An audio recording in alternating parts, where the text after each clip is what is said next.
Hi friends, welcome back to our channel. DRDO నుంచి ఒక కొత్త నోటిఫికేషన్ అయితే రిలీజ్ కావడం జరిగింది. ఎటువంటి ఎగ్జామ్ లేదు, ఎటువంటి ఫీజు అయితే లేదు. ఫుల్ డీటెయిల్స్ అయితే ఈ వీడియోలో ఎక్స్ప్లెయిన్ చేశాను, చూసి అప్లై చేసుకోండి. ఫ్రెండ్స్, ఈ యొక్క నోటిఫికేషన్ ఫుల్ డీటెయిల్స్ అయితే ఎక్స్ప్లెయిన్ చేస్తాను. ఎవరైనా స్కిప్ చేయకుండా లాస్ట్ ఎండ్ వరకు అయితే వీడియో చూసి అప్లై చేసుకోండి. ఒక నోటిఫికేషన్ వచ్చేసి మనకి government of India ministry of defence కింద పనిచేస్తున్నటువంటి defence research and development organisation నుంచి ఒక నోటిఫికేషన్ అయితే రిలీజ్ కావడం జరిగింది. అడ్వాన్స్ సిస్టమ్ ల్యాబొరేటరీకి సంబంధించి ఒక పోస్టులు అయితే మనకి రిక్రూట్మెంట్ అయితే చేస్తున్నారు. ఈ యొక్క సంస్థ వచ్చేసి మనకి ఎక్కడ ఉంది, డిఆర్డిఓకి సంబంధించి ఒక సంస్థ అని చూసుకున్నట్లయితే మనకి ఈ యొక్క కాంచన్బాగ్ హైదరాబాద్లో అయితే ఒక సంస్థ అయితే మనకి ఉందన్నమాట. మనకి ట్రైనింగ్ ఇచ్చిన యొక్క అడ్రస్లో అయితే మనకి ఇవ్వడం జరుగుతుంది. ఈ యొక్క పోస్టులకి ఎవరు అప్లై చేసుకోవాలి అంటే all India citizens, male or female, ప్రతి ఒక్కరు యొక్క పోస్టులకి అయితే అప్లై చేసుకోవచ్చు అనమాట. నెక్స్ట్ వచ్చేసి ఈ పోస్టులకి మనము ఆఫ్లైన్ విధానం ద్వారా అయితే అప్లై చేసుకోవాల్సి ఉంటుంది. అప్లికేషన్ ఫామ్ ఇచ్చారు కదండి, ఈ యొక్క అప్లికేషన్ ఫామ్ని డౌన్లోడ్ చేసుకొని మీరు ఈ యొక్క ఫుల్ ఫ్లెడ్జ్డ్గా అయితే మనకి ఈ యొక్క అప్లికేషన్ ఫామ్ని అయితే ఫిలప్ చేసుకోవాల్సి ఉంటుంది. ఫిలప్ చేసుకున్న తర్వాత అంత అయిపోయిన తర్వాత సిగ్నేచర్ ఆఫ్ ది క్యాండిడేట్ ఉంది కదా, అక్కడ సిగ్నేచర్ చేసేసి ఈ యొక్క అప్లికేషన్స్ ఎప్పుడైతే పంపిస్తున్నామో అక్కడ డేట్ వేసేసి, అలాగే మనకి ఎడ్యుకేషన్ క్వాలిఫికేషన్ సంబంధించిన సర్టిఫికేట్స్, అలాగే మనకి అన్ని జిరాక్స్ అండి, ఓకేనా. అలాగే మనకి క్యాస్ట్ సర్టిఫికేటు, అలాగే మనకి ఆధార్ కార్డు ఉంటే ఆధార్ కార్డు, అన్ని జిరాక్స్ అయితే మనకి ఒక అప్లికేషన్ ఫామ్కి అటాచ్ చేసి మనకి ఎన్వలప్ కవర్ తీసుకోవాలి. పోస్ట్ ఆఫీస్కి వెళ్ళి ఎన్వలప్ కవర్ తీసేసుకుని మనకి ఈ యొక్క ఎన్వలప్ కవర్లో మనకి ఒక application for apprenticeship training ATASL అని చెప్పేసి ఇక్కడ రాయవలసి ఉంటుంది. దాని తర్వాత మనకి ఫ్రమ్ అడ్రస్ టు అడ్రస్ రాసేసి ఈ యొక్క అడ్రస్కి అయితే పంపించవలసి ఉంటుంది. The director advance system laboratory ASL Kanchanbagh PO Hyderabad 500058 ఈ యొక్క అడ్రస్కి అయితే మనం పంపించవలసి ఉంటుంది. ఎప్పుడు లోపల అంటే మనకి ఇక్కడ ఇచ్చారు చూడండి, మనకి మార్చి 10th లోపలైతే ఒక పోస్టులకి అయితే అప్లై చేసుకోవచ్చు అనమాట. మార్చి 10th లోపలైతే మనము ఈ యొక్క అప్లికేషన్స్ అయితే పంపించవలసి ఉంటుంది, ఓకేనా.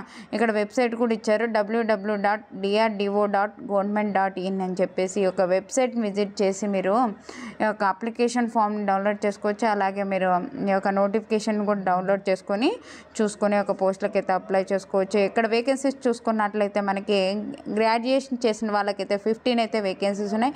ఈ యొక్క డిప్లొమా చేసిన వాళ్ళకి 10 వేకెన్సీస్ ఉన్నాయి. అలాగే ITI చేసిన వాళ్ళకైతే 65 అయితే వేకెన్సీస్ అయితే ఇవ్వడం జరిగింది. ITI చేసిన వాళ్ళకి చాలా వరకు అయితే మనకి వేకెన్సీస్ అయితే ఇవ్వడం జరిగింది. ఈ యొక్క గ్రాడ్యుయేషన్ ఏ విభాగంలో చేసి ఉండాలి అని చూసుకున్నట్లయితే మనకి ఒక మెకానికల్ ఇంజనీరింగ్లో డిగ్రీ చేసిన వాళ్ళకి వచ్చేసి 9 అయితే వేకెన్సీస్ అయితే ఇవ్వడం జరిగింది. Electrical engineering, electronics engineering, electronics and communication engineering విభాగంలో అయితే మనకి 4 అయితే వేకెన్సీస్ ఉన్నాయి.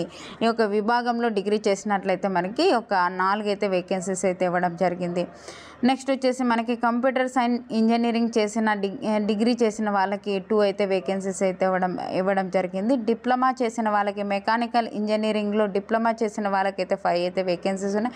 ఈ యొక్క ఎలక్ట్రికల్ ఇంజనీరింగ్, ఎలక్ట్రానిక్స్ ఇంజనీరింగ్ సంబంధించి ఒక ఎలక్ట్రానిక్స్ అండ్ కమ్యూనికేషన్ ఇంజనీరింగ్ చేసిన వాళ్ళకి డిప్లొమాలో 5 అయితే వేకెన్సీస్ అయితే ఇవ్వడం జరిగింది. ITIలో మనకి ఫిట్టర్ విభాగంలో 33, ఎలక్ట్రీషియన్ విభాగంలో 12 అయితే వేకెన్సీస్ ఉన్నాయి. అలాగే ఎలక్ట్రానిక్ మెకానిక్ విభాగంలో అయితే 6 అయితే వేకెన్సీస్ ఉన్నాయి. టర్నర్ విభాగంలో 5 వేకెన్సీస్, కోపా విభాగంలో 5, అలాగే మనకి మిషనిస్ట్ విభాగంలో 4 అయితే వేకెన్సీస్ అయితే ఇవ్వడం జరిగింది. ఈ యొక్క విభాగాల్లో అయితే వేకెన్సీస్ అయితే ఉన్నాయి. ఈ యొక్క మనకి ఒక స్టిఫెండ్ ఎలా పే చేస్తారు అంటే గ్రాడ్యుయేషన్ చేసిన వాళ్ళకైతే మంత్లీ స్టిఫెండ్ 9000 అయితే పే చేయడం జరుగుతుంది. అది గ్రాడ్యుయేషన్ చేసిన వాళ్ళకి, డిగ్రీ ఏ విభాగంలో డిగ్రీ చేసిన ఈ విభాగంలో డిగ్రీ చేసిన వాళ్ళకి. అలాగే డిప్లొమా చేసిన వాళ్ళకైతే 8000 అయితే స్టిఫెండ్ అయితే పే చేస్తారు. ITI చేసిన వాళ్ళకైతే 7000 అయితే పే చేయడం జరుగుతుంది.